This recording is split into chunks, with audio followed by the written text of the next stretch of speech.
So to me, the Clippers just sent a message to the defending champ Warriors and to the rest of the NBA. And, I say that with conviction because, after watching the game between the Warriors and the Clippers, it basically tells you, what type of mindset the Clippers are on. And right now they're on a championship mindset. I even saw Russell Westbrook play very good, very in control, a lot more in control than what he did with the Lakers in the last several years I've watched him.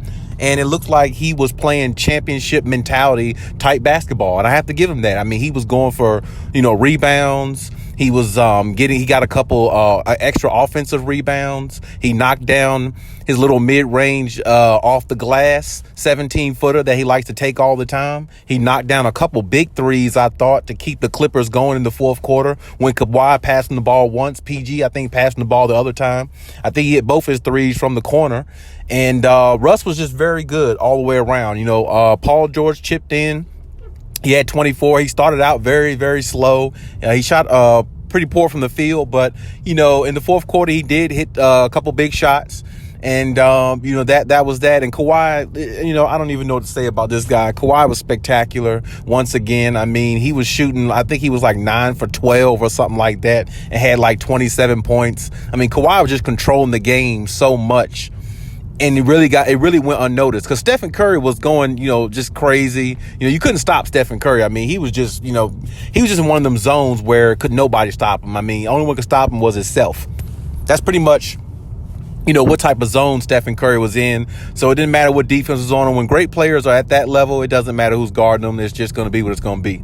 And, I heard a lot of people on Twitter saying like, oh, he's roasting Kawhi, this and that. But let me tell the people on Twitter, as I said the other day, Kawhi is not really playing championship level defense right now because he's saving a lot of it for the playoffs. You got to save some energy for the playoffs. You can't show it all in the regular season. So he's saving some of his defensive prowess for the playoffs. So if they happen to play again, I don't know if he would, get off like that. And I don't really think, he was being guarded by several people. But either way, Kawhi controlled the game in so many ways because he got, a couple of timely turnovers. He got a couple of steals, in the game. And just his presence on the floor makes a whole lot of difference because every time the Warriors kind of made a run or trying to make a run, went on an 8-0 run, Kawhi Leonard and or somebody else on the Clippers would just, hit a big shot, to alter it. And it's like, the Warriors hit like 17 or 18 threes as a team. The Clippers hit about 16 threes as a team. So they pretty much balanced out what, the Warriors were giving. And, they withstood the punch that the Warrior threw, and the Clippers landed the uppercut to end the game because, when they got up by 9 or 12 with like a few minutes to go, I knew the game was definitely over then, even though Stephen Curry was still hot and all that. But he just couldn't stop the onslaught of everything that was happening. Kawhi had 30 points very efficiently. He was killing them. I mean, anybody that guarded Kawhi was getting the business, just like anybody who guarded Steph was getting the business. But at the same time, I thought the common denominator or the X factor in the situation was Eric Gordon. Eric Gordon came out there and he was dropping threes like Norman Powell.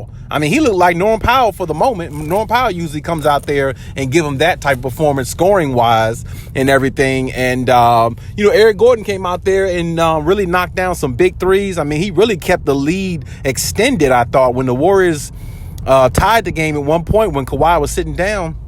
Eric Gordon was the reason why the Clippers upped the lead back to 6 or 8, at that time and kept the lead going until Kawhi came back. And then really, him and Paul George just finished off the deal. Him and the rest of the team finished off the deal. And I thought it was good seeing Russ in the fourth quarter.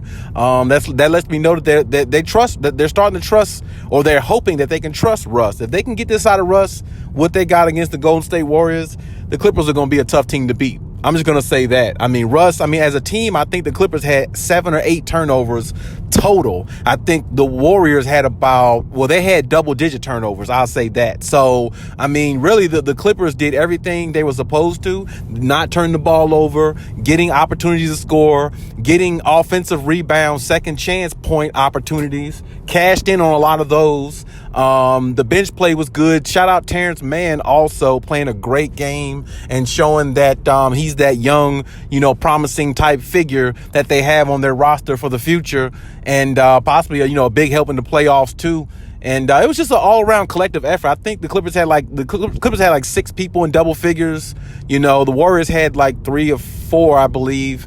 It was just a really good outing for the Clippers, and they really needed to win that game too, because the Warriors just had beat them the last time, kind of embarrassed them a little bit, because the Clippers came out that game and then Jordan Poole and the rest of the Warriors just took off. That was without Stephen Curry. It's funny how they come back with Stephen Curry against the Clippers in LA and lose in Stephen Curry's 50-point effort. But as I said before, Kawhi had a superb 30 with great shooting, definitely in control of his game. They couldn't stop Kawhi Leonard at any time. Kawhi could have scored 40, 50 points if he wanted to, really. But, in the fourth quarter, I like what Kawhi did. He started finding other teammates. He found Zubac in the paint a few times when Kawhi was driving. Kawhi would drive to the mid-range where he likes it at and kicked it out to the three-point line, where Eric Gordon was just, cooking. Eric Gordon was just, doing his thing, So I thought that was good, especially when Kawhi starts finding his teammate, because we all know Kawhi can get his offense going anytime he wants to, along with PG.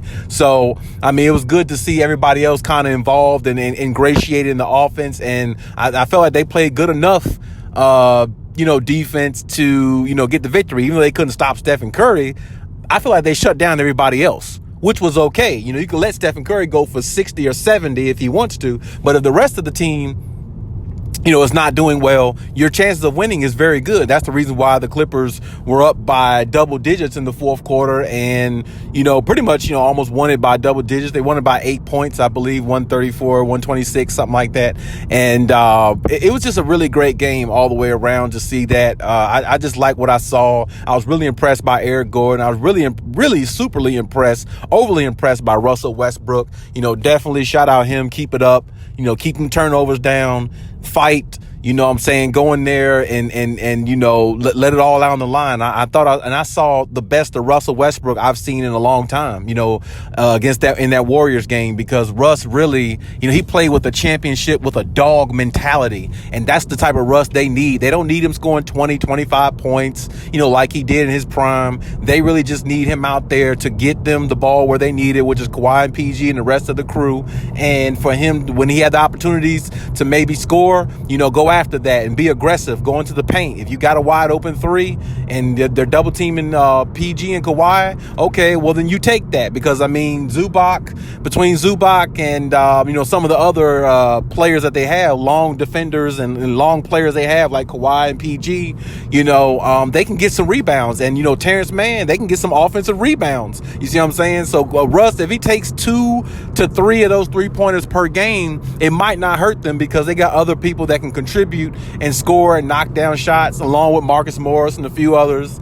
And like I said, it just needs to be a collective effort from them. If it is the way it was against the Warriors, they played championship level basketball against a defending championship team who just won the championship last year in the Warriors. And they showed the NBA world that even though they got Russell Westbrook, he's in the starting lineup, and he played in the fourth quarter in a big game like that, they found a way to win. And Kawhi, like I said, was just superb. Like I said, PG chipped in. I was just really happy with the whole crew and everything. So they have to keep it going. They have to keep the momentum going. Right now, they, secure the 5th seed. The Warriors are in the 6th seed. But, it's still, of course, up in the air, very close. Every game still matters. So hopefully the Clippers just keep it going and build on the momentum of a big game like that, national televised game like that, and just keep it going and try to build that continuity more and more, and see where it takes them in the playoffs.